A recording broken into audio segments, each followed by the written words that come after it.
We're going to go ahead and practice some shading today. And so anytime we add shading to a drawing, we're creating the illusion of depth within a drawing by adding a series of tones. So a tone basically refers to lights, mediums, and darks within your shading. So the more tones that you have, lights, mediums, and darks within your shading, the more depth and dimension you have on your paper. And the goal with adding shading to a drawing is to make it look somewhat three-dimensional. And when we add our shading to our cartoon, even though our cartoon is a simplified sort of funny drawing, we do want to add a little bit of shading to it just to add some depth and dimension so that it starts to look a bit 3D. So you'll notice a couple of examples on my page. We're going to practice all these together. So we have just a box that gradually goes from light to medium to dark. In terms of our tones, we achieve that through gradual pressure. So pressing lightly, then pressing a little bit harder, a little bit harder, a little bit harder until we achieve the darkest tones. We also have a circle that I've transformed into a sphere. We have a box that I've transformed into a cylinder by adding the highlight in the center. So all of this I'll do very quickly for you. So feel free to draw along with me. Now, what I have here is a piece of notebook paper, and I do have sort of a rectangle, two circles, a box, and a cylinder. I think I'm gonna make that cylinder look a little bit better. It looks a little flat for me. I also am gonna use or attempt to use a drawing pencil today. I would prefer that y'all just use a wooden pencil rather than a mechanical pencil, because mechanical pencil, if you put too much pressure on the tip of your pencil, it's going to crack the lead, whereas this you can apply a little bit more pressure without it breaking in most cases. So what we're going to attempt to do real quick is this first box of just varying your pressure gradually. What we want to avoid with this is we want to avoid this sort of scratchy, scribbly pressure variation. So you can see with this how it does go from light pressure to medium pressure to hard pressure, but it's not filled in and thus doesn't really read as different tones. The strokes do overlap. I did go gradually and started by pressing lightly and then gradually added more and more pressure as I went on.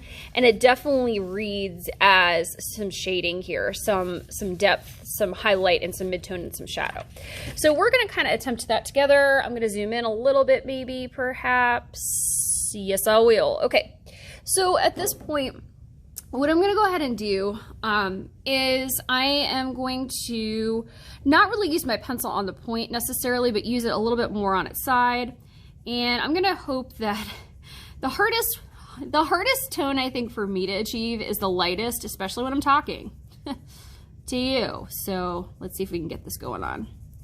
So I'm going to press as light as I can. And gradually I'm going to overlap my strokes, and gradually as I go across this box, I'm going to press a little bit harder and a little bit harder, okay? So I'm pressing a little bit harder now for my midtone. Pressing harder, pressing a little bit harder, a little bit harder, a little bit harder, a little bit harder. Okay, so midtone. Oh my gosh, getting a hand cramp here. I'm holding my pencil kind of weirdly because this is a very small pencil. This is the only one I could find right now that was a drawing pencil. All right, pressing harder, pressing harder, pressing harder, pressing harder, pressing harder, pressing harder, harder, harder, harder, harder, harder, harder, harder, hardest.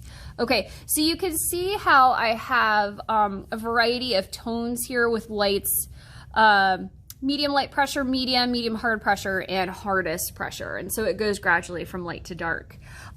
If I were you, I would practice a second one here because, you know, your first try is not always the best. And like I tell my students, it's very important that you do not walk in here thinking that, oh, you know, this first time I'm trying this, I've got it made.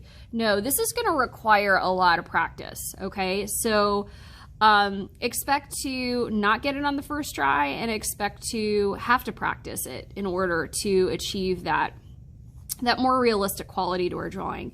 Now, right here, what I have done on this circle is I created like a little mark at the top and the bottom and traced the outer part of the circle and then connected the dot and mimicked the curve. Okay, so connected it from top to bottom, mimicking the curve. In the center of this, I don't have much of a curve. Sorry, that's the lunch bell. And then toward the outermost part, I have the largest curve. So the reason why I often show kids this is because when you're shading in a circle, you are going to have your strokes for your shading is going to mimic the curve that you see here. Okay, so we're going to come back and do this one in a second. Now we're going to apply the technique that we do to this rectangle and apply it onto the cylinder here. And then we're going to take that same thing and apply it to the strokes here. So we'll kind of go in this backwards order. I'm not sure why I did this in this order. So for a cylinder, we want it to be darker toward the edges and light in the middle. Okay. And again, we don't have a light source. We don't have a light source that's helping us out here. These are just kind of, I think, a basic guide of shading stuff. So what I'm going to go ahead and do is press hard on the outside, let up to medium pressure, and let up to lightest pressure in the middle. And sometimes at this point, what I do is I do a cheater thing. Are you ready? I flip my paper around. And I do the same thing, where I do hard, medium, and light. It's easier for me to shade this way. If this helps you, that's awesome. Okay. Boom. So see how this is lighter in the middle and it goes gradually darker on both sides, okay? You're going to do that into your cylinder shape. Okay, so a cylinder, think of a cylinder as like a can or something like that. I'm going to fix the top of this.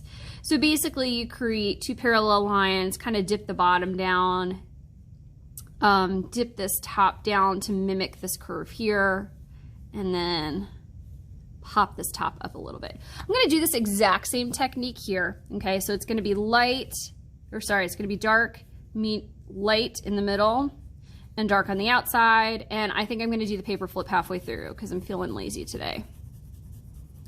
So hard pressure here, medium pressure, lightest pressure. Okay, flipping my paper, and I'm going to do hard pressure, medium, light. And the other thing I'm going to do real quick is I'm going to add a little bit of a shadow at the bottom where it is sitting on the table. So I'm going to make it a little bit darker right here. The other thing I'm going to do real quick is just add a really light tone to the top and pretend that the light source is up here. Okay, this isn't the best thing I've ever made. That's fine. It's an exercise. It's practice. Great. Okay, now this technique here, we're going to apply it to this circle. And we're going to do it in this method. So we're still going to be dark toward the outside with the highlight in the center to make this look like a sphere. But we have to curve our strokes in the exact way that I did this here. So this is what I call a butt kicker sort of thing. Okay, so I'm going to go slow with this and let's see how it turns out. So I'm going to press hard toward the outside. I'm going to let up to medium pressure. I'm also making my strokes as they come to the middle a little bit more up and down. Okay, so right here I'm up and down. I'm going to go ahead and flip my paper at this point and do the exact same thing. So toward the outside, I'm going to go ahead and press hard.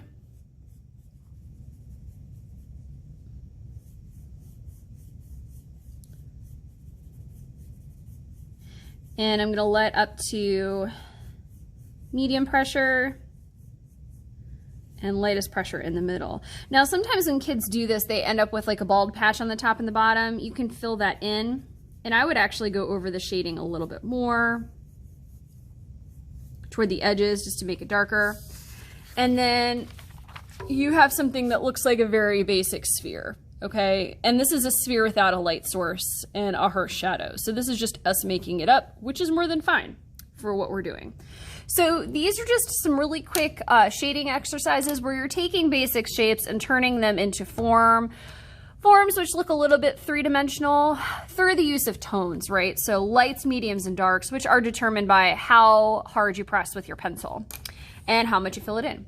So practice these, and then we will work on applying them to our drawing.